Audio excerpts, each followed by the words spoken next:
امیر فیصل صاحب، آپ کا بھی، مغل اجالا، دیگر ٹیم، جو لوگ بھی خدا کے پیاسے اور محبت کے پیاسے ہیں، چاہتے ہیں کہ اس دنیا میں پریم کی گنگا بہے، تو شروع کرتے ہیں خدا سے۔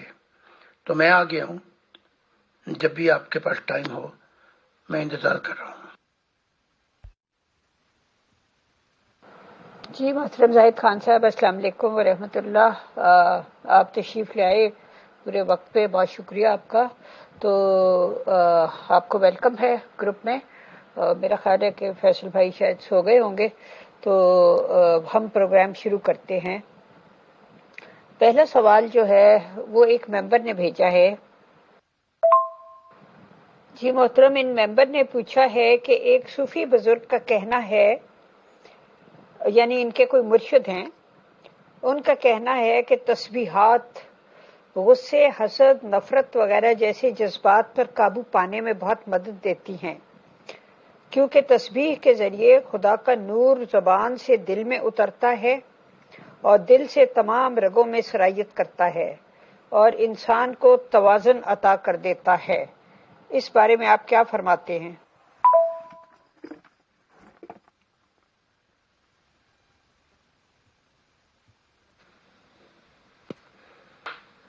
اگر ان کے لیے یہ تسبیح یہ کام کرتی ہے تو بسم اللہ، لیکن یہ تسبیحاں ایسے کام نہیں کرتی، ورنہ عربیوں کا غصہ میں نے ایسا دیکھا ہے، میں نے کچھ وقت گزارا ہے ان کے ملکوں میں، تسبیح بھی گھوم رہی ہے اور ان کے ظلم اور ان کا غصہ اور نفرت اور گالیاں جو ہیں وہ جو مسکینوں پر جس طرح وہ سلوک کرتے ہیں وہ بھی گھوم رہی ہے۔ ہاں، یہ تسبیح جو ہے کہ میں مرن کلو مک ہٹک نہ ملنا، مینو مرن دا شوق مٹاون دے، تو اس سے آگے ایک ہے فکرہ، لوکی عشق نو ملگن گندے، ہاں مینو گل وچ مالا پاون دے۔ اگر نور الہی کی مالا گھومتی ہے دل کے اندر پھر تو ٹھیک ہے، پھر تو تسبیح بھی کام دے گی، یعنی آپ کا ہر رخ کام دے گا، ورنہ صرف تسبیح سے یہ توقع رکھنی کہ ایسا ہو جائے گا، میں نہیں سمجھتا، کیونکہ تجربات بتاتے ہیں مسلمانوں کی تسبیحیں بھی گھومتی ہیں، ان کے ظلم بھی گھومتے ہیں اور ان کی نفرتیں بھی گھومتی ہیں، اور تسبیحاں گھما کے وہ کام کر جاتے ہیں جو شیطان بھی پناہ مانگتا ہے۔ جی محترم، بہت شکریہ۔ لیکن ہم دیکھتے ہیں کیونکہ ہر انسان دوسرے سے مختلف ہوتا ہے، اس لیے ہر انسان کے لیے مختلف چیز کام کرتی ہے۔ جیسے میرا مطلب ہے کسی کو کوئی نسخہ کام کر جاتا ہے، کسی کو کوئی نسخہ کام کر جاتا ہے۔ تو ایسے بھی بزرگ گزرے ہیں کہ جنہوں نے کہا کہ ہم نے گھر میں قبر کھود رکھی ہے اور دن کے کسی پہر فارغ ہوں تو اس میں کچھ دیر کو جا کے لیٹ جاتے ہیں اور اپنے آپ سے کہتے ہیں کہ دیکھو اب تم قبر میں ہو اور اب مطلب ہے کہ تم خدا کے سامنے پیش کیے جاؤ گے وغیرہ وغیرہ، اور پھر اپنے آپ سے کہتے ہیں کہ اٹھ، ابھی تو زندہ ہے، ابھی تو مرا نہیں، تیرے پاس ایک موقع اور ہے، ایک دن آ جائے گا کہ تو اس قبر میں پڑا ہوگا اور اٹھ نہیں سکے گا، تو آج تو اٹھ سکتا ہے، اٹھ اور خدا کی رضا کے مطابق کام کر۔ اس طرح مختلف لوگوں نے اپنے طور پہ بھی مختلف ایسے ہیلے بنا رکھے ہوتے ہیں جس سے وہ سمجھتے ہیں کہ وہ اپنے دل میں خدا تعالی سے محبت یا تعلق یا جو بھی خوف کچھ بھی کہہ لیں وہ پیدا کرتے ہیں۔ تو ہر ایک نے اپنے اپنے نسخے بنا رکھے ہیں، تو میرا خیال ہے یہ بھی کوئی ایسی بات نہیں اگر کوئی اپنے نسخے پہ عمل کرے۔ میں نے تو کہا ہے نسخوں پہ عمل کرنا چاہیے، یہ جتنی عبادات ہیں یہ بھی تو نسخے ہی ہیں، یہ کون سا خدا کے طریقے ہے، مختلف طریقے ہیں جس سے یہ لوگ خدا کی ذات کو پہچانتے ہیں۔ اب تسبیح سونے سے پہلے آپ کو میں اندر کی بات بتا دوں، یعنی کہ سونے سے پہلے یا سجدے سے پہلے جب میں تسبیح ہاتھ میں لیتا ہوں اور میں کہتا ہوں کہ تو میرا صلہ ہے تو آسمان پھٹ جاتا ہے. ابھی دوسرا کہتا ہوں تو میرا صلہ ہے تو آنکھوں سے نور نکلتا ہے. ابھی تیسرا کہتا ہوں تو میرا صلہ ہے تو آسمان پھٹ کے خدا کی ذات جہاں بھی سفر کر رہی ہو رک جاتی ہے. تو اب میری طرح ہر کوئی تسبیح یوں مارے گا اور وہ کچھ بھی نہ ہو تو وہ کہے گا جی یہ تو جھوٹ بول رہے ہیں. تو ایسا نہیں ہے. سو یہ عبادات کے جو یہ نسخے ہیں بتائے گئے ہیں، جیسے بدھ ٹھنڈے پانیوں میں برف کے پانیوں میں اپنے آپ کو ڈال دیتے ہیں صبح صبح، یہ سارے جو اپنا یہ نسخے ہیں یہ جسم کو کنٹرول کرنا ہے کہ اس گھوڑے کو اس طرح کنٹرول کر دیا جائے کہ اس پہ شہ سوار بیٹھ سکے. تو میں نے پچھلی دفعہ کئی ایک کتاب بھی ایک اور مضمون بھی لکھ رہا ہوں اس پہ کہ جب جسم کا گھوڑا تیار ہو جاتا ہے تو وہ پکارتا ہے سجدے میں، وہ دماغ کی سوچوں کو بلاتا ہے، شعور کے سکون کو بلاتا ہے، سچائی کی دنیا کی طرف رغبت دیتا ہے کہ یہ کوہ مکان یعنی کہ کھل جاتے ہیں، دل کی دنیا کی طرف سنگم پہ بلاتا ہے. تو یہ ساری ایکسرسائز ہے، لیکن یہ ایکسرسائز پہلا قدم ہے. اس کو جو آخری قدم سمجھے وہ غلطی کھا جاتا ہے، وہ بھٹک جاتا ہے. جی محترم، بہت شکریہ. اچھا یہ بتائیے کہ جسم کو مشقت دینے کا کچھ فائدہ ہوتا ہے؟ جیسے آپ نے کہا کہ وہ ٹھنڈے پانی میں بدھ اپنے آپ کو یعنی ڈبوئے رکھتے تھے، یا لوگ چلا معکوس کرتے ہیں یعنی کہ کنویں میں کسی میں الٹے لٹک جاتے ہیں، یا بعض لوگ بھوک کا میرا مطلب ہے بھوک کے ذریعے اپنے اس پہ نفس پہ قابو پانا چاہتے ہیں. تو کیا یہ چیزیں جو کچھ فائدے مند ہوتی ہیں، یا یہ کہ انسان اپنے عقل، شعور اور اپنے جذبات کو استعمال کرے کہ اپنے وجود پر غور کرے کہ دیکھو ظاہر میں نے اپنے آپ کو خود تو نہیں بنایا، نہ میرے والدین نے بنایا، تو کوئی تو ہے جس نے مجھے یہ ایک متناسب وجود، سوچ، فکر، عقل، خیال، تخیل عطا کیا. تو اس طرح کر کے وہ اپنے خالق کے بارے میں غور کرے اور جو خدا نے دنیا کی نعمتیں بنائی ہیں ان سے لطف اندوز ہو. اور اگر وہ نعمتوں سے لطف اندوز ہو کے شکر گزاری پیدا ہوتی ہے تو وہ سب چیزیں بھی تو خدا کی طرف ہی لے کر جاتی ہیں نا. تو پھر یہ جسم کو مشقت دینا اتنا ضروری کیوں ہوتا ہے؟ الٹا تو خیر میں نہیں لٹکا، لیکن جب مشن دیا خدا کی ذات نے تو پھر مجھے الٹا لٹکنا پڑ گیا. یعنی کہ دباؤ تھا خدا کی منشا کا، فرشتوں کا دباؤ تھا کہ میں وہ راز نہ بتاؤں، انسانیت کا دباؤ تھا تو نبی کیسے ہو گیا، اور انتہا پسندوں کا دباؤ یہ تھا کہ تجھے مار کے دم دیں گے. تو یہ دباؤ تو پڑتے ہیں، الٹا لٹکا دیا جاتا ہے. اگر اس کا کوئی انکاری کرے تو یوں ہے کہ انگارہ ہاتھ پہ رکھے اور کہے کہ ہاتھ بھی نہ چلے. تو ہوتا یہ ہے جو میں مشن ایکسرسائز جسم کی مثال کے طور پہ، ہر ایکسرسائز میں جسم کو جھٹکا دینا ہے. میں بتاتا ہوں آپ کو، وہ یہ ہے جیسے بچپن میں جب جو ہمارے ممبر ہیں جو یعنی کہ بچپن سے مراد شروع میں آتے ہیں تو وہ کہتے ہیں یہ رات کو اٹھا نہیں جاتا. تو میں کہتا ہوں جو الارم ہے گھڑی کا، وہ الارم کو تھوڑا سا دور رکھو، تو جب وہ بجے گا تو جھڑکا سا لگتا ہے، کیونکہ جسم مٹی میں ملنا چاہتا ہے. تو جسم کو 3 چیزیں بہت پسند ہیں: کھلائے جاؤ، پلائے جاؤ، سلائے جاؤ، اور نفسانی کام جو ہیں وہ بھی کروائے جاؤ اس سے. یہ اس کی روٹین ہے. تو اس مٹی کو جھٹکا دینے کے لیے میں ان سے کہتا ہوں کہ الارم کو تھوڑا سا دور رکھو، یعنی کہ اٹھ کے جانا پڑے وہاں پہ. تو پہلا جھٹکا وہیں لگ گیا، لیکن جسم اب بھی قابو میں نہیں آ رہا، اس پہ نیند کا غلبہ ہے. تو میں کہتا ہوں جب تم الارم کو بند کرتے ہو تو ایک قدم اور لے لو.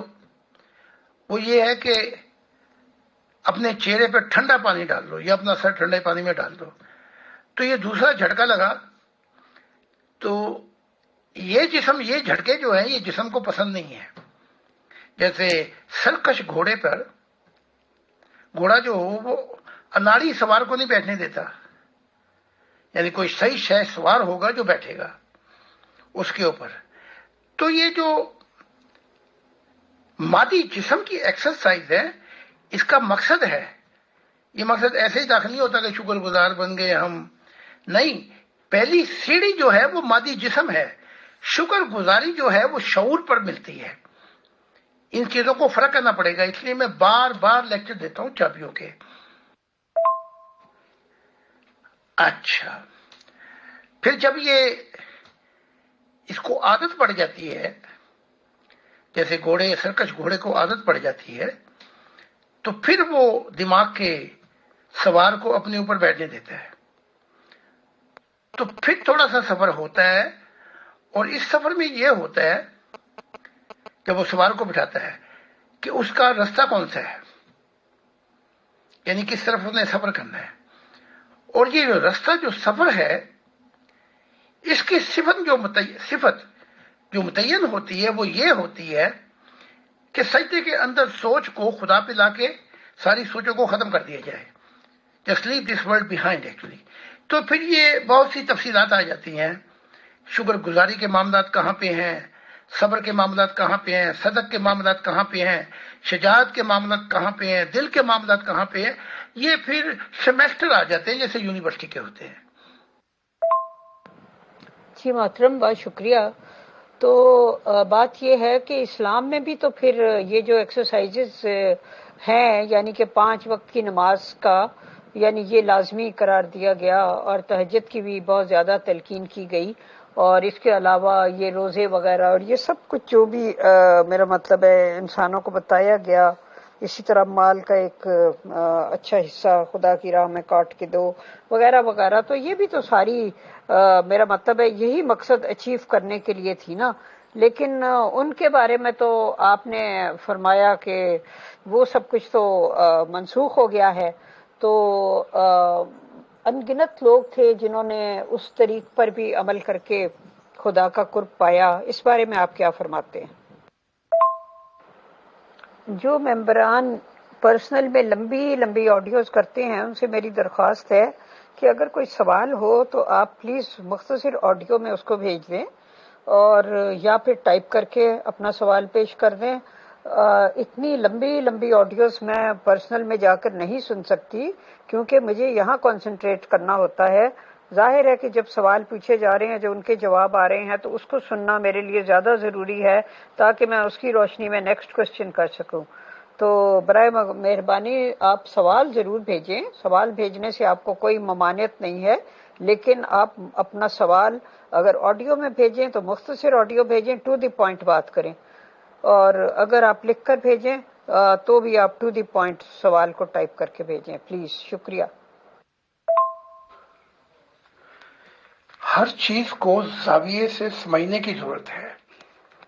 میں نے کبھی بھی نہیں کہا کہ عبادات کو چھوڑ دو، کیونکہ عبادات جو ہیں یہ وہاں سفر کراتی ہیں کہ آپ کو اس کا پھل مل جائے. جیسے اقبال کہتے ہیں صدیاں گزر گئیں تیرے سجدے سے کیا ہوا، کوئی کر ایسا سجدہ تیری دنیا بدل جائے. تو عبادات سے میں نے روکا ہی نہیں. اگر عبادات سے میں روکتا تو پھر میں کیوں کہتا کہ عصر کی نماز اور 2 بجے کی نماز ہے. تو ایسی کوئی بات نہیں ہے. لیکن عبادات جو ہیں یہ پہلا قدم ہے، اس کو آخری قدم سمجھ لینے والا غلطی پہ ہے. میں یہ سمجھا رہا ہوں آپ کو. اچھا، اب عبادات کے اندر میں آپ کو دوسرے سیمیسٹر سمجھا رہا ہوں کہ جو دوسرا سیمیسٹر ہے اس کا سفر کیا ہے. تیسرا سیمیسٹر جو ہے اس کا مقصد اور اس کا رخ کیا ہے. تو آہستہ آہستہ میں عبادات، دیکھیں نا آپ کچی میں ہوں تو اب پروفیسر صاحب پروفیسر بن جائیں گے کہ میں نے کچی پکی میں ہی رہنا ہے. تو اگر کوئی مجھے یہ کہتا ہے کہ میں نے عبادات سے منع کرتا ہوں، عبادات تو آپ ساری زندگی کرتے رہیں، اور اگر دوسری چیزیں نہیں سمجھیں گے جو خدا آپ بتا رہا ہے تو آپ منزل ہی نہیں پا سکتے۔ اس طرف جو ہے وہ اب جو اگلی خدا نے باتیں کی ہیں اور کہا کہ اس طرح سے تو ملے گا مجھ سے، میں وہ بتا رہا ہوں۔ جی محترم، تھینک یو ویری مچ۔ اگلا سوال بھی ایک ممبر کا ہے، وہ میں پیش کرتی ہوں۔ کیا خدا تعالیٰ نے 7 آسمان اور 7 زمینیں بنائی ہیں، یا آسمان 7 ہیں لیکن زمین ایک ہی ہے؟ بعض لوگ کہتے ہیں 7 کائناتیں ہیں، اس سب کا کیا مطلب ہے؟ پلیز بتائیے، شکریہ۔ خدا کی ذات جو ہے وہ کہتی ہے 7 ادوار میں کائنات کو تخلیق کیا گیا، تو یہ ادوار کو گنا نہیں جا سکتا۔ جیسے ہم کہیں گے جی 5 دن میں ہو گئے، 5 کروڑ سال میں ہو گئے، 5 ارب اور خربوں میں ہو گئے، نہیں، یہ وہ ادوار ہیں جب وقت کی تمیز نہیں تھی، وقت وہاں تک نہیں پہنچ سکتا۔ تو یہ 7 جو ہے یہ بھی تمثیلی ہے۔ میں یوں بتا دیتا ہوں آپ کو، جیسے محمد صاحب کہتے ہیں کہ میں نے اپنا حمزہ کو 7ویں آسمان پہ دیکھا۔ اچھا، اب ہر آسمان کے بعد دوسرا آسمان ہے، اس میں خربوں جہان ہے۔ جیسے میں کہتا ہوں نا کہ فردوس کے 3 جہان ہیں، فارمیشن، گروتھ اینڈ کمپلیٹ۔ اب ہے تو 3، لیکن ان 3 کے اندر انگنت جہان ہیں۔ تو یہ صرف سمجھانے کے لیے ہوتا ہے، لیکن اس سے مراد نہ 7 آسمان ہیں نہ 7 زمینیں ہیں۔ تو امید ہے اگر نہیں سمجھ سکے تو پھر سمجھاتا ہوں۔ جی محترم، 7 آسمان سے تو چلو سمجھ لیتا ہے انسان کہ یہ آگے سے آگے ترقی یافتہ حالتوں کا نام ہے، لیکن یہ زمین، یہ کرہ جس پر ہم رہتے ہیں، جس پر انسان آباد ہیں، کیا زمینیں بھی 7 ہیں یا یہ زمین ایک ہی ہے؟ یعنی یہ ایسا کرہ جس کے اوپر اس قسم کا ماحول ہو اور ایسا سسٹم ہو کہ جس پہ زیرو زندہ رہ سکیں، تو کیا وہ اور وہ زیرو ایسا ہو جو عقل و شعور رکھتا ہو اور جس کے ساتھ مرنے کے بعد حساب کتاب ہونا ہو اور اس نے دنیا میں جو کیا ہے وہ اس کا جواب دہ ہو؟ کیا ایسا کرہ کوئی اور بھی ہے؟ جی ہاں، ایسے کرے ہیں، میں دیکھ چکا ہوں پرواز میں۔ تو 7 زمینوں سے مراد جو ہے اسے آپ صاف ایٹرنٹی بھی کہہ سکتے ہیں۔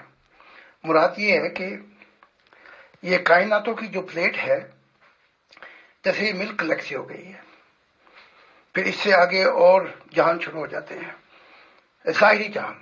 تو میں ان مخلوقات کو دیکھ چکا ہوں، میں ان مخلوقات کی کوششوں کو بھی دیکھ چکا ہوں۔ تو ان کروں کے اندر زمین سے مراد کریشن ہے۔ تو کئی کریشن ہیں جہاں تک ہماری پہنچ ہی نہیں۔ تو جب یہ 21 ملین لائٹنگ ایئر پہ پہنچیں گے سفر میں، یا 40 ملین لائٹنگ ایئر، تو سائنس پھر وہاں پہ پتہ کرائے گی کہ زندگی اور اس ظاہری کروں پر ہے، لیکن وہ زندگی ابھی ہم نہیں دیکھ سکے، اور لیکن وہ مل جائے گی اس زمینی چھوٹے سے کرے سے۔ یہ تو بہت چھوٹی سی دنیا ہے ہماری، نقطے کے بھی برابر نہیں۔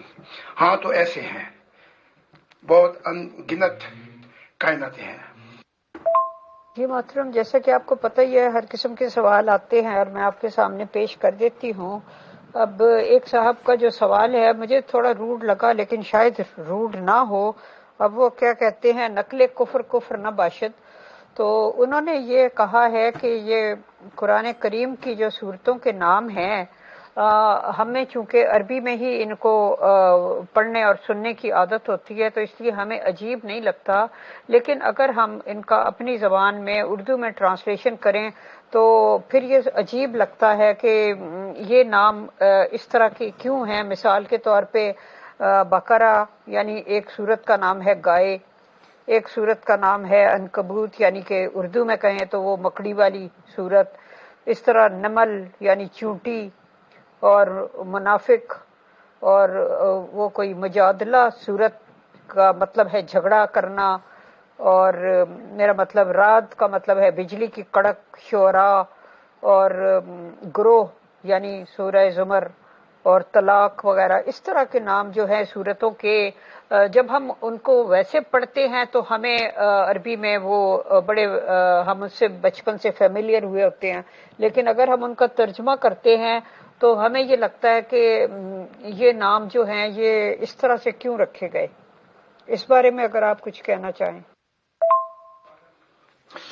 بڑی عجیب سی بات ہے کہ یہ اسلامی امت یہ پہلی امت ہے جو اپنی کتاب کو پڑھتی ہے بغیر سمجھے، یعنی کہ پورا قرآن حفظ کر لیتے ہیں لیکن سمجھ کوئی چیز نہیں آتی. تو اب جیسے صاحب نہیں، روٹ سوال نہیں ہے، وہ بالکل صحیح کر رہے ہیں. اب کہیں گے جی اپنی اردو میں بکرا، اب یورپین کے سامنے رکھو یا دنیا کے دوسرے لوگوں کے سامنے رکھو گے تو وہ ذرا ہنس پڑیں گے، یا جھوٹی. ٹھیک ہے، تو سوال یہ ہے کہ ہمیں ایسی کتاب کو کیوں رٹا لگوائے گا جس کو ہم سمجھتے ہی نہیں، ہمارے پتہ نہیں پڑتا کچھ. یہ کام کسی زمانے میں عیسائیوں نے بھی کیا، یعنی کہ کسی کو حق نہیں دیتے تھے کہ اس کا ترجمہ ہو. پھر یہ کام کرایا یہودیوں نے پہلے، لیکن وہ صاحب صحیح کہتے ہیں، مجھے ان سے اتفاق کرنا پڑے گا کہ اب یہ باتیں جو ہیں، یا چاہے صورتیں ہوں یا کچھ بھی ہوں، ہنسا لگے یا سوچ میں آئے یا کوئی اپنا اوپینین دے سکے اس بارے میں. اب زمانہ بدل کے ہے. اب یہ جو زمانہ ہے یہ ہر قسم کے سوال کا زمانہ ہے. تو جو مذہبی رجحان رکھنے والا شخص ہوگا وہ غصہ کھا جائے گا، وہ کہے گا نہیں یہ سوال نہیں پوچھنا. جیسے میں لندن میں تھا تو کسی نے سوال کر دیا شراب حرام کیوں ہے، تو مولوی صاحب چڑھ پئے، یہ دیکھو یہ قرآن میں لکھا ہوا ہے، یہاں پہ لکھا ہوا ہے. میں نے کہا مولوی صاحب آپ نے اس کا سوال ہی نہیں سمجھا، وہ تو قرآن کو ہی تو چیلنج کر رہا ہے. وہ قرآن کو یہ تھوڑی پوچھ رہا ہے کہ قرآن سے دکھائیں کہاں پہ ہے، وہ کہہ رہا ہے کیوں منع ہے. پھر اس کے میں نے پازیٹیو نیگیٹو اس کے جو شراب کی جو فائدے اور نقصان تھے وہ سمجھائے، اور فیصلہ اس پہ چھوڑ دیا کہ اب وہ جو چاہے راہ اختیار کر لے. تو میں نہیں سمجھتا کہ کوئی روٹ ہے، اس نے سوال کرنے والے نے سوال کیا ہے. جی محترم شکریہ.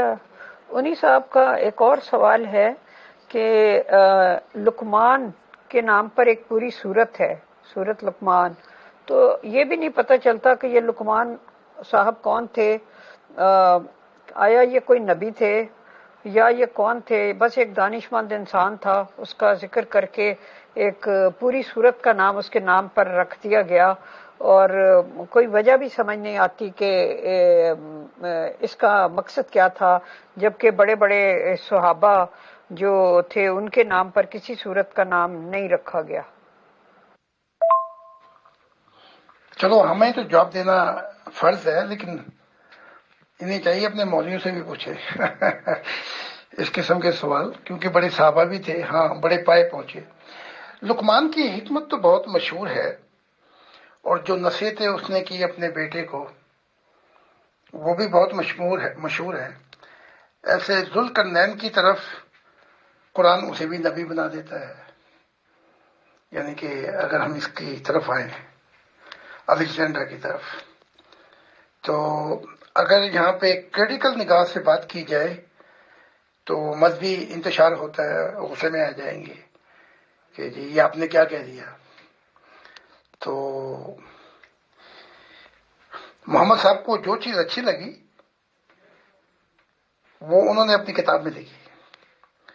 اب میں سمجھتا ہوں یہ پاؤل تھا جو انسانیت کرسچینٹی کی فاؤنڈیشن رکھنے والا جو ہے، عیسیٰ سے بھی اوپر وہ ہے، کیونکہ روح کی دنیا میں عیسائیت کا بانی جو ہے وہ پاؤل ہے.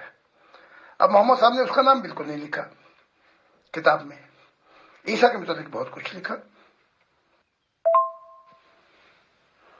اب محمد صاحب کی روحانی حکمت یا بصیرت وہ کیا کہتی تھی؟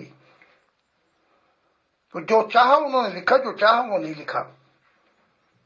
میں اس کی دلیل یوں دوں گا کہ عیسیٰ نے بہت کچھ دیکھا، لیکن بتایا وہ جو اس کا دل چاہا، اور پھر ہٹ کر میں یہ کہ وہاں کہہ بھی گیا کہ میں تمہیں آسمانی باتیں نہیں بتا سکتا، یہ بائبل میں بتا رہا ہوں، یہ بائبل کہہ رہی ہے، جب تم زمینی باتیں نہیں سمجھتے۔ تو اب اپنے نبی کو خدا بنا لینا یا اسے یہ درجہ کہنا کہ اس نے خدا کی سب باتیں بتائی تھی، ذرا یہاں سے پردہ چاک ہوتا ہے۔ تو وفا کم، پھر سوال زیادہ اٹھتے ہیں نا۔ تو عرض یہ ہے کہ جب آسمانی باتیں تجھے بتائیں اور تو نے آگے نہیں بتائیں، تو ہوتا کون ہے خدا کا ڈکا لگانے والا؟ وہ باتیں تجھے اس لیے بتائی گئی تھی کہ وہ انسانیت کی میراث اور معراج تھی۔ تو اب اگر آپ اس طریقے سے کریٹیکل سوال کریں گے تو جس شخص نے یہ سوال کیا ہے اس کی بھی خیر نہیں، جیسے ابھی لکھا ہوا کسی نے کہ مولوی پھر اس کا کام کر دیں گے۔ محترم، ابھی آپ فرما رہے ہیں کہ حضرت عیسیٰ علیہ السلام نے وہ سب باتیں جو انہیں کہا گیا تھا بتانے کو وہ انہوں نے نہیں بتائیں، تو جتنی انہوں نے بتائیں اسی پہ سولی تک نوبت پہنچ گئی، صلیب تک، تو پھر باقی تو بتانے کا وقت ہی نہیں ملا۔ میرا مطلب ہے اتنا کم ٹائم میں شاید 30 ایئرس کے ہو کے انہوں نے اپنی دعوت پیش کی، اور 33 ایئرس کی ایج میں صلیب تک معاملہ پہنچ گیا، تو ظاہر ہے اگر پھر وہاں رہتے تو پھر بتاتے نا۔ نہیں، ایسی بات نہیں ہے، وہ چاہے ساری باتیں بتا بھی دیتا عیسیٰ، لیکن ساتھ ساتھ خدا کی گائیڈنس بھی لیتا نا۔ جب خدا نے دیکھا کہ میں وہ باتیں نہیں بتا سکتا پاکستان میں، تو خدا نے پھر مجھے گائیڈ بھی کر دیا کہ یہاں سے نکل۔ خدا نے اس کو بھی گائیڈ کر دیا تھا۔ تو کراس ہی نہیں ہوتا، پتھر مارے تھے ٹھیک ہے، قتل کرنے کی کوشش کی، کراس پھر کیسے ہو جاتا؟ کیونکہ خدا کہہ رہا ہے کہ روم جا، اور روم پہنچ کے وہ باتیں بتا آہستہ آہستہ، کیونکہ روم کا جو قانون تھا، the government have nothing to do and have no affair for the government businesses. مذہب کے نام پر، مذہب کے یقین پر، نبی ہونے کی وجہ سے کسی کو نہ سزا دی جا سکتی تھی، نہ پھانسی، نہ سولی۔ یہ کام پتھر وہاں بھی بتا رہا تھا ان یہودیوں کو، بنی اسرائیلیوں کو، کہ ہمارا قانون جو ہے اس میں سزا نہیں ہے۔ وہ کہہ رہے میں مسیح ہوں، میں کیا ہوں، فلاں ہوں۔ تو جب خدا کی بات کی طرف دھیان دے کر چلتا تو کراس کیسے ہو جاتی؟ تو خدا رستہ بھی بتاتا ہے کہ آگے کرنا کیا ہے۔ جی محترم، شکریہ، لیکن مجھے جہاں تک یاد پڑتا ہے آپ نے پہلے ایک دفعہ بتایا تھا کہ جب کراس سے بچ گئے تھے زندہ تو تب یہ حکم ہوا تھا کہ اب روم جا، لیکن وہ کشمیر کی طرف چلے گئے، تو اس سے پہلے تو میرا خیال ہے ان کو نہیں بتایا گیا تھا۔ جی اطہر بھائی، یہ جو آپ کی سٹیٹمنٹ ہے، ہو سکتا ہے کہ پروگرام کے بعد کوئی ہمارے گروپ کے مسیحی ممبر اس بات کو ایکسپلین کرنا چاہیں یا اس کا جواب دینا چاہیں۔ اس سے پہلے بھی بتا دیا گیا تھا، بلکہ یہاں تک بتا دیا گیا تھا کہ کتنے حواریوں کے ساتھ کراس سے پہلے سفر کرنا ہے، اور حتیٰ کہ یہ بات تو پترس نے بھی کہہ دی تھی، اس نے اپنی بصیرت سے کہی، اس کو پہلے ہی بتا دیا گیا تھا۔ عیسیٰ ابن جسے مریم کہتے ہیں، کہ اس نے کہا استاد گرفتار نہیں ہونا، اور اس نے تلوار چلا کے اس کا کان بھی کاٹ دیا، نکلے یہاں سے۔ تو عیسیٰ کی پتھر سے باتیں ہو چکی تھی اس معاملات میں کہ خدا مجھے کیا کہہ رہا ہے. حتیٰ کہ جو پلاٹس کی جو بیوی تھی اس نے بھی کہا پلاٹس کو کہ رات کو فرشتوں نے مجھے بڑا تنگ کیا ہے اور اس پہ سزا نہیں ہونی چاہیے، یہ بے قصور شخص ہے. تو پلاٹس کا جو قانون تھا وہ بتا رہا تھا، اس نے یہاں تک بھی کہا اس کو کہ تو اگر راضی نہیں ہے اس فیصلے سے جو ہم دیں گے تو اگلا جو فیصلہ ہے وہ روم کا ہوگا، اگلی عدالت. 4 عدالتیں تھیں، تو اس کو بہت کچھ پہلے بتا دیا گیا تھا، یہ نہیں گیا. عیسیٰ نے ذاتی طور پہ مجھے بتایا کہ میرا دل نہیں کرتا تھا کہ میں روم کی طرف جاؤں، اور یہاں تک بھی بتایا کہ یہ قومیں مجھے اچھی نہیں لگتی تھیں. حالانکہ جب جج پلاٹس فیصلہ کر رہا تھا کہ تو اپنے دفاع میں لڑ، تو عیسیٰ نے ایسی بات کی جس کی کوئی عقل نہیں مانتی کہ اگر چنی ہوئی قوم اگر چنی ہوئی لوگوں کی طرف سے نہ دیا جاتا تیرا میرے پہ حق نہیں ہے، اور جس کا حق ہے وہ تو تجھے بچا رہا ہے، ظالم تو وہ تیرے چنے ہوئے لوگ ہیں. پھر ایک اور موقع پہ کہا کہ جو رومن تھی یا غالباً یا گریکش تھی لیکن تھی وہ غیر ملکی، جب اس نے کہا کہ ادھر بھی بیماری کی شفا دے دے، دعا کر دے، تو کہا کتوں کی روٹی جو ہے یعنی کہ لڑکوں کی روٹی یعنی بنی اسرائیل کی کتوں کو نہیں دی جا سکتی. انہوں نے کہا کتے بھی تو کھاتے ہیں جو مالک پھینکتے ہیں ہڈیاں. اچھا کہا پھر تیرا ایمان بہت بڑا ہے. تو مجھے عیسیٰ نے بتایا کہ خدا نے مجھے پہلی ہی بتا دیا تھا کہ روم کی طرف جانا ہے، کراس سے پہلے چلا جا. نہیں مانا. جی محترم، بہت شکریہ. اگلا سوال یہ ہے کہ قرآن کریم کی جو صورتیں ہیں ان کے نام کیا محمد رسول اللہ صلی اللہ علیہ وسلم نے خود رکھے تھے یا خدا تعالیٰ نے ان کو بتائے تھے؟ محمد عربی نے خود رکھے تھے اپنی حکمت. قرآن تو بار بار کہتا ہے کہ یہ جو آیات ہیں ہم اس لیے اتارتے ہیں کہ حکمت سے سوچو، یعنی کہ اس میں غور و فکر کرو. تو یہ خدا نے نہیں بتایا، یہ تو محمد صاحب نے خود اپنی حکمت سے کہ ہم یہ مثالیں دیتے ہیں وَتِلْكَ الْأَمْثَالُ نَضْرِبُهَا لِلنَّاسِ لَعَلَّهُمْ يَتَفَكَّرُونَ، کہ تم حکمتوں سے پیغام کو دو، حکمت سے انسانوں کو سمجھاؤ. تو بس اپنی حکمت سے انہوں نے یہ نام رکھے تھے. جی شکریہ. اگلا سوال یہ ہے، اور کس حکمت کے تحت نازل ہونے والی وحی کو مختلف صورتوں میں بانٹا گیا، یعنی مختلف صورتوں میں ان کو رکھا گیا کہ یہ وحی جو نازل ہو رہی ہے یہ اس صورت میں جائے گی اور یہ وحی جو نازل ہو رہی ہے وہ دوسری صورت میں جائے گی، یا کیا پوری صورت ایک وقت ایک ہی اس میں نازل ہوتی تھی، ایک ہی دفعہ میں؟ پورا قرآن جو ہے یہ نازل ہوتا رہا ہے اس ٹائم پیریڈ میں جب تک محمد صاحب رہے. تو اب یہ کہنا کہ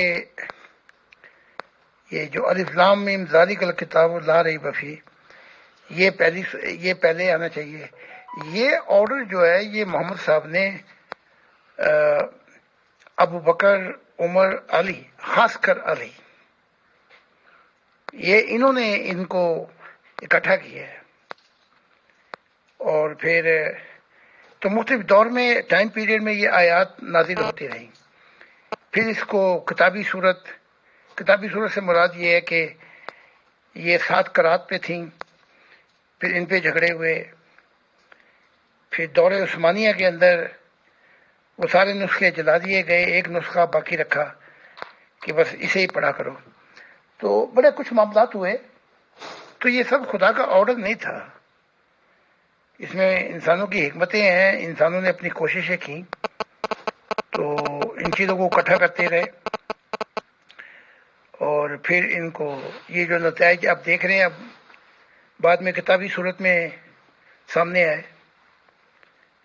بہرحال میں اس میں کوئی کانٹریڈکشن نہیں سمجھتا. میں یہ سمجھتا ہوں سمجھنے والا جو چاہے خدا کا تلاشی ہے اسے اس قرآن کے اندر بھی کئی پیغامات ہیں. جیسے پہلے دکھائی نہیں دیتا، پہلی تعلیمات ہے کہ بس ایمان رکھو، بن دیکھے یقین لے کے آؤ، کچھ نہیں دکھایا جائے گا، بس نبیوں پہ، آخرت پہ اور اللہ پہ ایمان لاؤ وغیرہ وغیرہ. پھر اس سے آگے کی تعلیمات شروع ہو جاتی ہے، وہ یہ کہ وَلِلْبُشْرَى الْحَيَاةَ الدُّنْيَا وَالْآخِرَةِ. اس تعلیمات میں وہ جو موت کے بعد کی زندگی، پھر اس سے آگے تعلیمات شروع ہو جاتی ہے. مختلف پیراؤں میں یہ تعلیمات ہیں جو صوفیوں نے سمجھی، یعنی کہ بہت زیادہ غوطہ لگا کے سمندر میں جانا پڑتا ہے. پھر وہ آگے کی تعلیم الا ان اولیاء اللہ لا خوف علیہم ولا هم یحزنون، خوف اور غم میں اس کے مدارج کچھ اور ہیں، سٹیجز. تو بڑے بڑے یہ جو آئے ہیں اکا دکا وہ سمجھ پائے. پھر اس سے آگے کی تعلیم یعنی کہ عام آدمی کی، یعنی کہ متقیوں کے لیے تھی، یعنی کہ ایرے غیروں کے لیے تعلیم نہیں تھی. پھر وہ آگے آ جاتا ہے یا ایھا النفس المطمئنہ، اے نفس آرام یافتہ. تو یہ تعلیمات بڑی ڈھکی چھپی ہے، تو بڑا کچھ غوطے مار کے اس کو اکا دکا دانے پائے گئے. جی محترم، اگلا سوال ایک ممبر کا ہے. انہوں نے پوچھا ہے کہ آپ نے بارہا بتایا ہے کہ آپ کو بہت چھوٹی عمر میں خدا تعالیٰ نے اپنے کام کے لیے چن لیا تھا اور آسمانی بادشاہتوں کی سیر کروا دی تھی، تو کیا پھر آپ نے اس کے باوجود بھی بچپن، چونکہ آپ کی پیدائش ایک مسلمان گھرانے میں ہوئی تھی، تو آپ نے قرآن کریم پڑھا اور ناظرہ یا ترجمے سے، اور باقی آپ نماز وغیرہ پڑھتے تھے؟ کیا یہ سارے جو ایک مسلمان گھرانے کے میں اعمال ہوتے ہیں جو کیے جاتے ہیں، کیا آپ وہ سب بجا لاتے تھے؟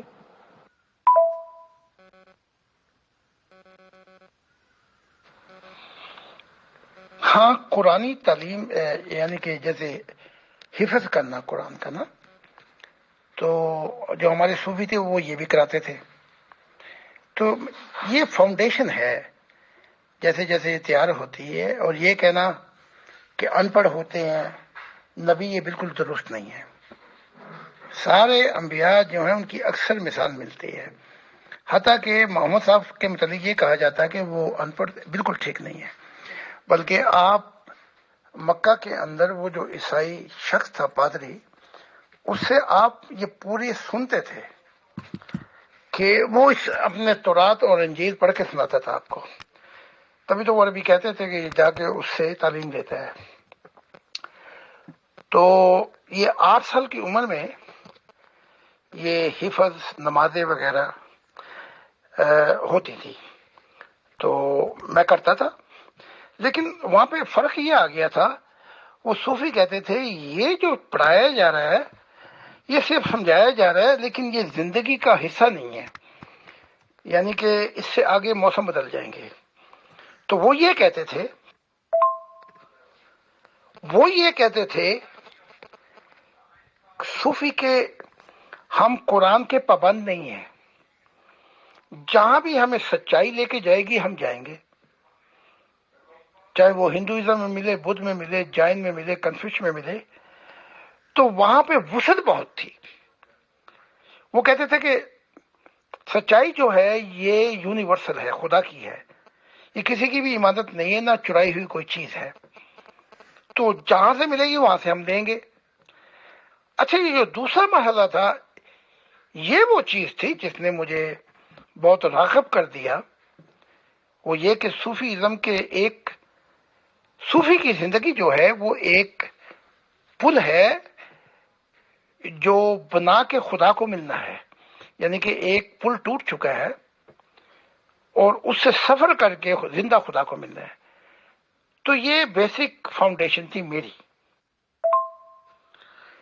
اچھا، دوسرے معاملات جو ہوئے میرے ساتھ بچپن میں 12 سال میں تو خدا کی ذات ملی، وہ یہ کہ میں سفر کرتا ہوا، یہ عنایات تھی. میں محمد صاحب کو صبر کرتا ہوا، آپ کو ان کی دنیا میں دیکھ چکا تھا، سلیمان کو ان کی دنیا میں، عیسیٰ کو ان کی دنیا میں، اور میں نے بہت کچھ مشاہدہ کیا.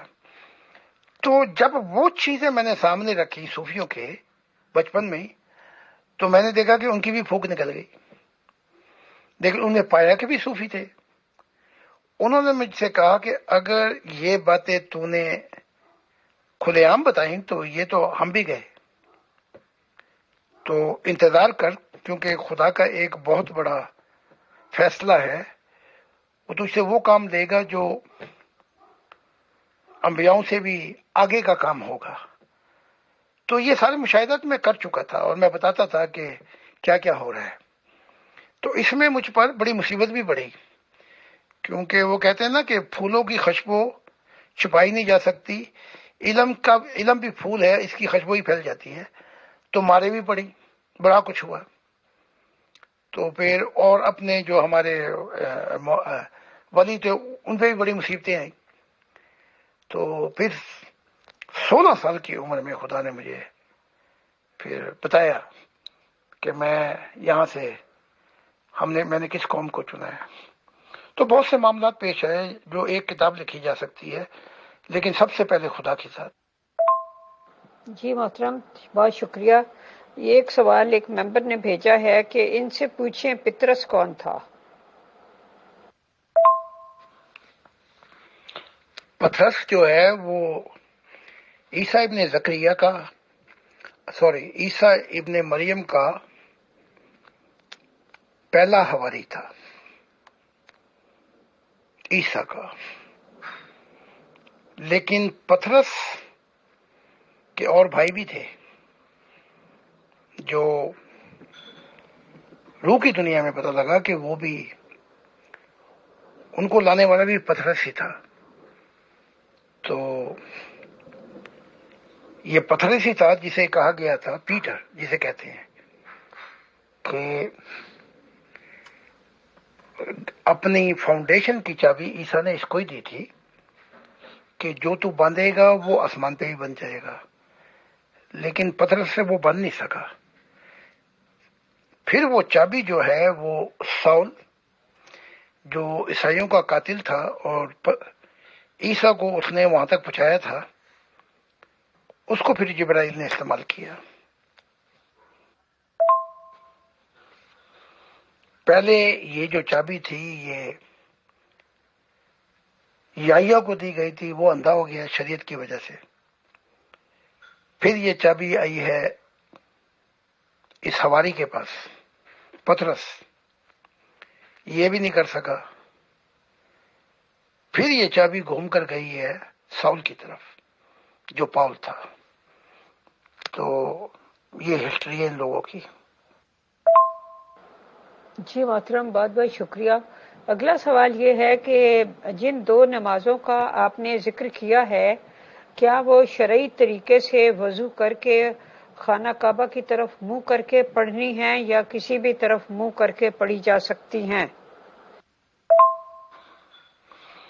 وضو کرنے کی کوئی ضرورت نہیں، بس ٹھنڈے پانی سے ہاتھ دھو کر چہرے کو تر و تازہ کر کے آپ، بس یہ کافی ہے. اور کسی طرف بھی منہ کر کے آپ نماز پڑھ سکتے ہیں. ہمارا کعبہ جو ہے وہ دل ہے، تو یہاں بندش نہیں ہے کہ اس کعبے کی طرف جو مسلمان پڑھتے ہیں. تو اس میں کوئی بندش نہیں ہے، جس طرف چاہیں آپ منہ کر کے نماز پڑھیں. اور ذرا بس یہ ہے کہ ہاتھ دھو کے ذرا چہرہ شفاف ہو جائے تاکہ غلبہ طاری نہ ہو اپنا، یعنی کہ تھکاوٹ کا. جی محترم، یہ پوچھا گیا ہے کہ کیا کرسی پر بیٹھ کر یا لیٹ کر پڑھ سکتے ہیں؟ اگر آپ صحت یاب ہیں، جوان ہیں، ہٹے کٹے ہیں، تو خدا کے حضور کھڑے ہونے میں کیا حرج ہے؟ یہ مقام ادب ہے. اگر بیمار ہیں تو کرسی پہ ہی بیٹھ کے، بوڑھے ہیں، نفاست ہے، اگر اس سے زیادہ طبیعت خراب ہے تو لیٹ کے پڑھ سکتے ہیں.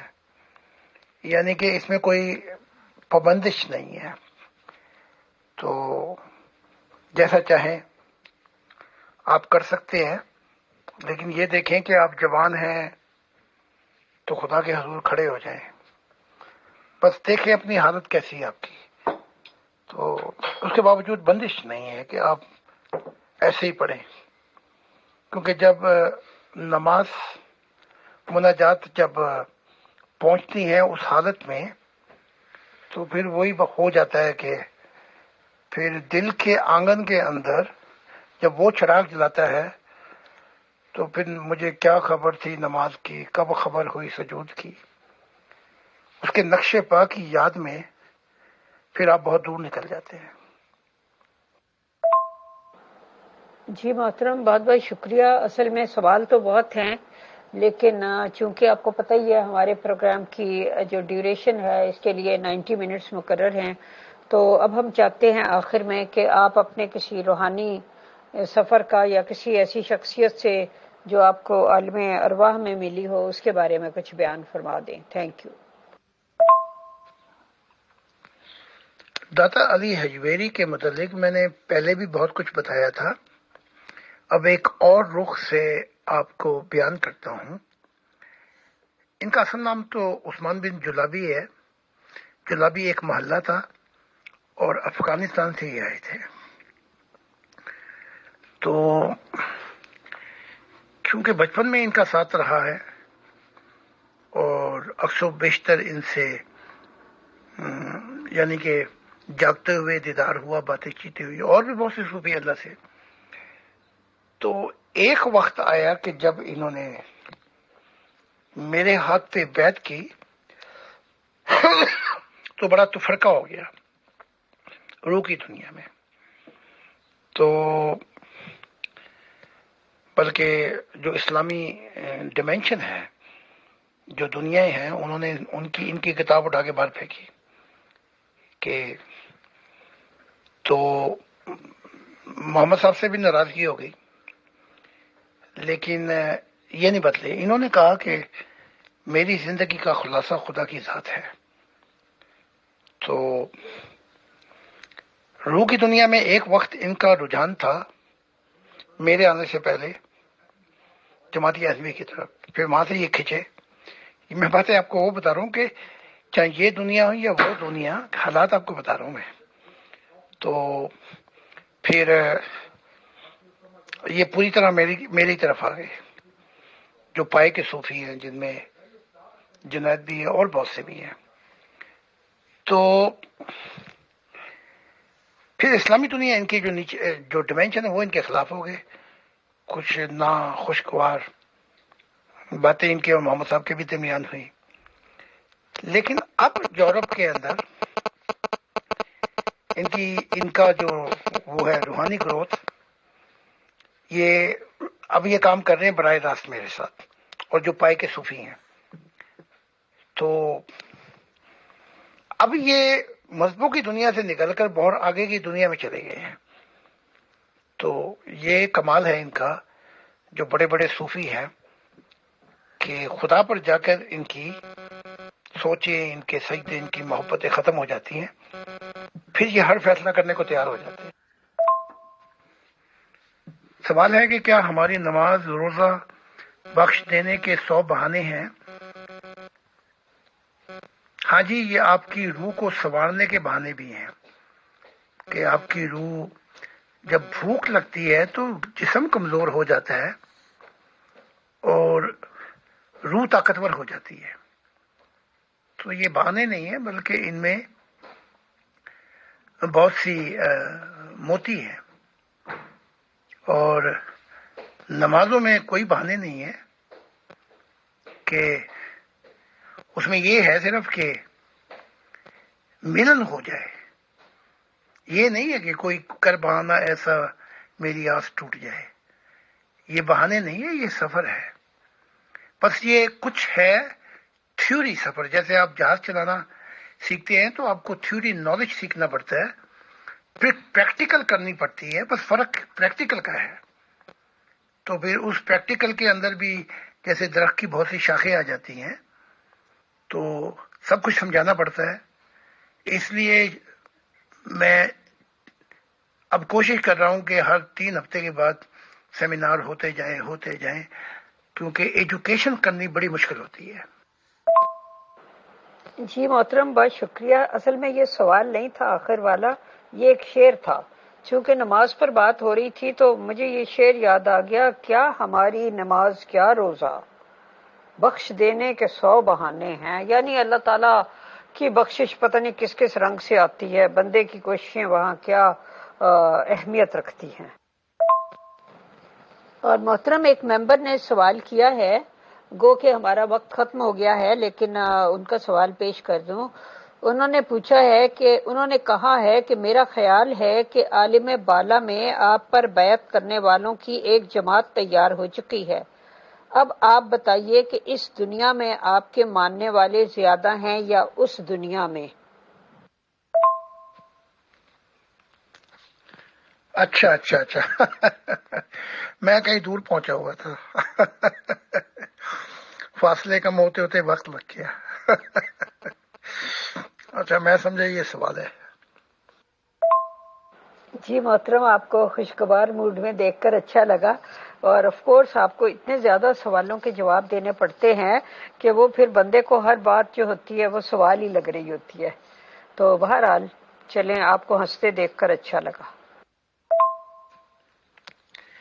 بھائی کمال کا سوال کر دیا ممبر نے، بڑا شعوری سوال ہے. کیونکہ اکثر روٹینی سوال آتے ہیں، پھر لاشعوری، کبھی کبھی شعوری سوال آ جاتا ہے. ماننے والوں کی تعداد روح کی دنیا میں تو ان گنت ہے. یعنی آپ جہان کہہ لیں فرشتوں کے، جنوں کے، اور مخلوقات کے، اور نوری مخلوقات کے، وہاں تو خدا نے کمال کر دیا. وہ اصل بات جو ہے اب وہ زمین والی ہے کہ یہاں جب منشا پوری کرنے کے لیے بہت وقت لگ جاتا ہے، بڑی دیر ہو جاتی ہے. تو یہاں تو آٹے میں نمک کے برابر بھی نہیں ہے. یعنی کہ ساری زندگی کی کوششیں ابھی ہزاروں پہ پہنچی ہے. وہ ہزاروں میں بھی ایکٹیو اور ہیں، اور جو مدد کرتے ہیں وہ اور ہیں. تو اس کا جواب یہ ہے. لیکن خدا خوش ہو گیا کہ میں نے وہ کام کر دیا. جو اس کی منشا تھی وہ سارے میں نے راز کھولتا جا رہا ہوں. جی محترم، بہت شکریہ، آپ نے جواب دیا. لیکن یہاں میں ایک بات ایڈ کرنا چاہوں گی کہ آٹے میں نمک کو کہ بہت ہی کم ہوتا ہے، لیکن آٹے میں اس کا ذائقہ محسوس ہو جاتا ہے. یہ بات ہے. اور آخر میں پھر میں آپ کا فیصل بھائی کی طرف سے اور اپنی طرف سے بہت بہت شکریہ ادا کرتی ہوں کہ آپ نے ٹائم نکالا. حالانکہ اس سے پہلے بھی آپ مختلف گروپس میں سوالوں کے جواب دے رہے تھے. تو یہ الحمدللہ آپ کو خدا داد صلاحیت حاصل ہے کہ بغیر اس کے کہ کوئی سوال آپ کو پہلے سے پتا ہو، بالکل ایکسٹمپور سوال ہوتے ہیں اور آپ ان کے جوابات دیتے ہیں. تو اللہ تعالیٰ آپ کو صحت و سلامتی سے رکھے، اور ہماری طرف سے آپ کا بہت بہت شکریہ. اب جیسا کہ آپ نے بتایا ہوا ہے کہ فرائیڈے، سیٹرڈے، سنڈے آپ ہم سے آف لیتے ہیں کیونکہ آپ کی اور مصروفیات ہیں. تو انشاءاللہ اگر بشرط صحت و زندگی منڈے کو آپ سے ملاقات ہوگی. ہاں، بہت اچھی بات کی. بلکہ وہ کیا کہتے ہیں، عیسیٰ کہتے ہیں خدا کی بادشاہت ہیفا کی مانند ہے. جو ہم ہیفا ڈالتے ہیں تو وہ سارے آٹے کو کر لیتا ہے. مجھے اردو زبان میں اس کا نام یاد نہیں آ رہا. ہیفا تھوڑا سا ہوتا ہے لیکن سارے آٹے کو وہ ہیفا کر دیتا ہے. تو اس کے ساتھ ہر تعلیمات کے پھل تھوڑا سا وقت لگ جاتا ہے. لیکن یہ جو تعلیمات میں دے رہا ہوں، یہ تعلیمات سے اوپر محبت الہی ہے جو سارے دروازوں کو کھول دے گی. میں بھی دلی طور پر آپ کا شکر گزار ہوں. اور یہ جو پل بند گیا ہے، یہ آخرت میں سوال و جواب تو نہیں ہوں گے وہاں پہ، لیکن اس سفر کے جو نتائج ہوں گے یا جو امیر فیصل صاحب جو خدا والے، اس کا اثر وہ اپنی روح پہ دیکھ لیں گے۔ آپ کا شکر گزار ہوں، امیر فیصل صاحب کا بہت شکر گزار ہوں، دیگر ٹیم جو لوگ بھی پازیٹیو طریقے سے سوال کرتے ہیں ان سب کا شکر گزار ہوں کہ انہوں نے مجھے موقع دیا کہ میں جو میرے مشاہدات ہیں، جو میرا سفر ہے، میں آپ کے سامنے رکھ سکوں۔ جیسے آپ نے کہا کہ میں فرائیڈے، سیٹرڈے، سنڈے مجھ پہ بہت دباؤ ہوتا ہے تو میں وقت نہیں دیکھ سکوں گا، تو منڈے خدا نے چاہا تو پھر ملاقات ہوگی۔